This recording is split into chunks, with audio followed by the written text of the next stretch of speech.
नमस्कार दोस्तों, हर हर महादेव, जय श्री राम।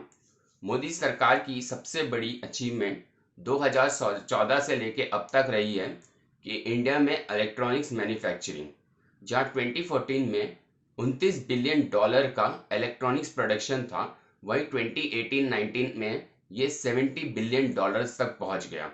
मोदी जी के मेक इन इंडिया की सबसे मजबूत कड़ी इसे ही माना जाता है। इंडिया अब दुनिया का second biggest handset manufacturing unit है, जहां 2014 में सिर्फ 2 यूनिट्स हुआ करती थी, वहीं 2019 तक ये 200 मोबाइल मैन्युफैक्चरिंग यूनिट्स काम कर रही हैं इंडिया में। ये उन लोगों को भी जवाब है जो तुच्चे यूट्यूबर्स बने बताते हैं कि इस देश में 6 साल में कुछ नहीं हुआ और कोई रोजगार पैदा ही नहीं हुआ, क्योंकि इससे 20 लाख जॉब्स क्रिएट हुई हैं। इनके अलावा computer hardware, strategic electronics, consumer electronics, electronic components, industrial electronics का भी प्रोडक्शन काफी तेजी से बढ़ा है इन 5 सालों में। इस सक्सेस से गवर्नमेंट अब चाह रही है कि इंडिया में इलेक्ट्रॉनिक्स मैन्युफैक्चरिंग न केवल ग्लोबल मार्केट को लीड करे, बल्कि बिगेस्ट एक्सपोर्टर्स भी बने India. 2019 national policy of electronics, जी हाँ, ग्लोबल लीडर्स को और उनके सप्लाई चेन्स को इंडिया में इन्वेस्टमेंट्स के लिए निमंत्रित करना चाहती है इंडिया। इसीलिए इसके तहत ये किया गया है ताकि make in India for the world India बन सकते। इस लक्ष्य को पाने के लिए 2 जून को minister of electronics and information Ravishankar Prasad ji ने 3 न्यू इनिशिएटिव्स को लॉन्च किया for rapid manufacturing of electronic, जिससे एडिशनल 2 मिलियन जॉब्स क्रिएट होंगी। और सरकार का गोल है कि India electronics manufacturing $106 billion industry होनी चाहिए, जो आज की डेट में $70 बिलियन है। तो आइए इन 3 स्कीम्स इनिशिएटिव को एक एक करके समझते हैं।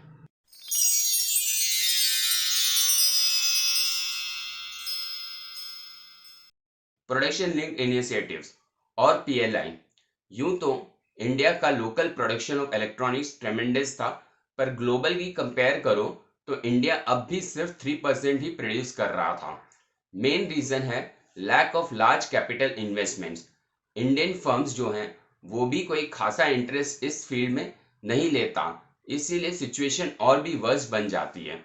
2025 तक एक्सपेक्टेड है कि इंडिया में इलेक्ट्रॉनिक्स हार्डवेयर का डोमेस्टिक डिमांड ही सिर्फ $400 बिलियन तक पहुंच जाएगा।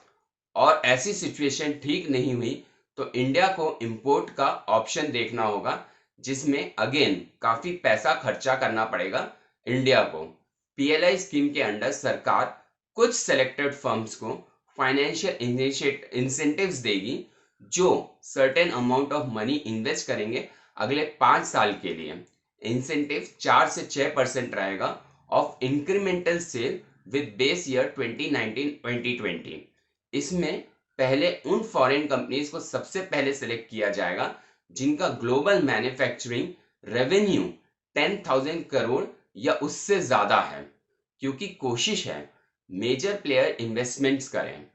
नेक्स्ट होंगे domestic company with revenue 100 crore या उससे ज्यादा। ये क्राइटेरिया इसलिए कम रखा गया है क्योंकि इंडिया में limited number of domestic firms हैं और उनका साइज भी बहुत कम होता है।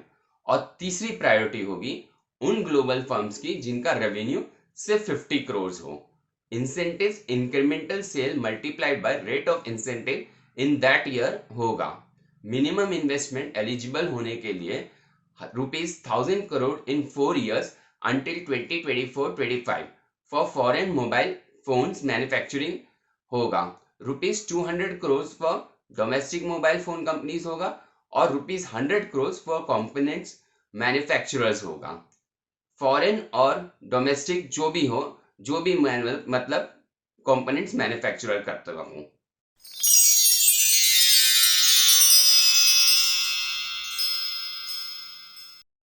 सेकेंड स्कीम है scheme for promotion of manufacturing of electronic components and semiconductor और स्पेक्स।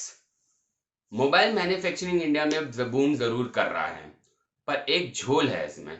इलेक्ट्रॉनिक कंपोनेंट्स और सब असेंबलीज को मैन्युफैक्चरर्स इंपोर्ट कर रहे हैं। ये इसलिए है क्योंकि इंडिया में electronic components, semiconductors, display manufacturing firms की बहुत ज़्यादा कमी है। अगर इसे पर ध्यान नहीं दिया गया तो मोबाइल मैन्युफैक्चरिंग भी एक समय पे आकर सस्टेन नहीं करेगा। अब इंडियन मैन्युफैक्चरर्स को क्यों कंपोनेंट्स नहीं बनाना चाहते हैं, इसके दो मेजर रीजन हैं।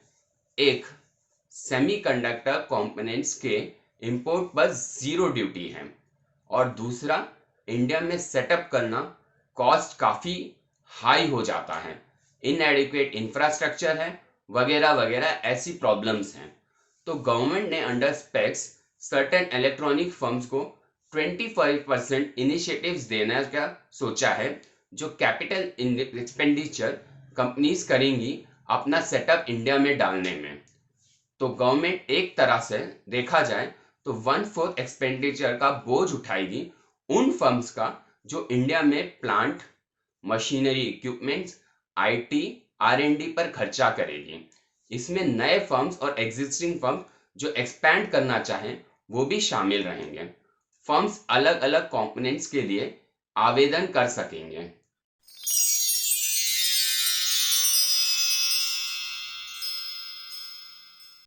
तीसरा है मॉडिफाइड इलेक्ट्रॉनिक्स मैन्युफैक्चरिंग क्लस्टर्स, या कह सकते हैं ईएमसी 2.0।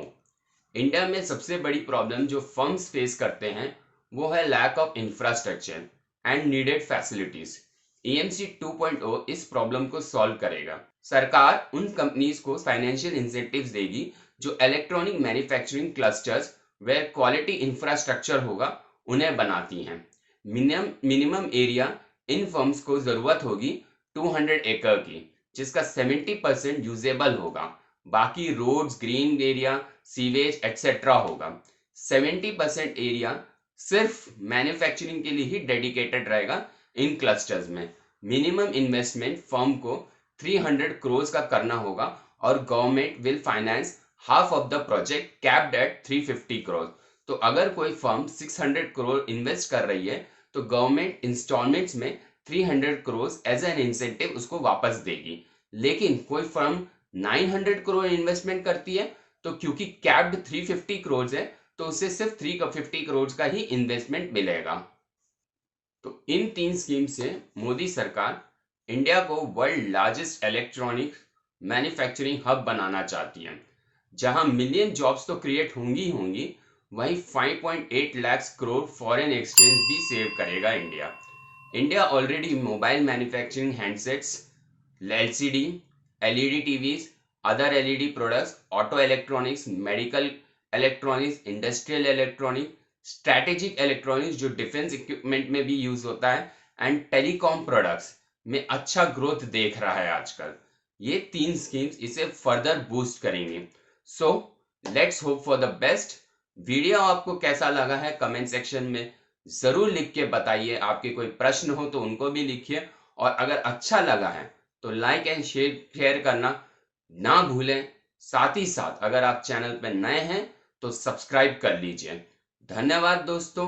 जय हिंद, जय भारत।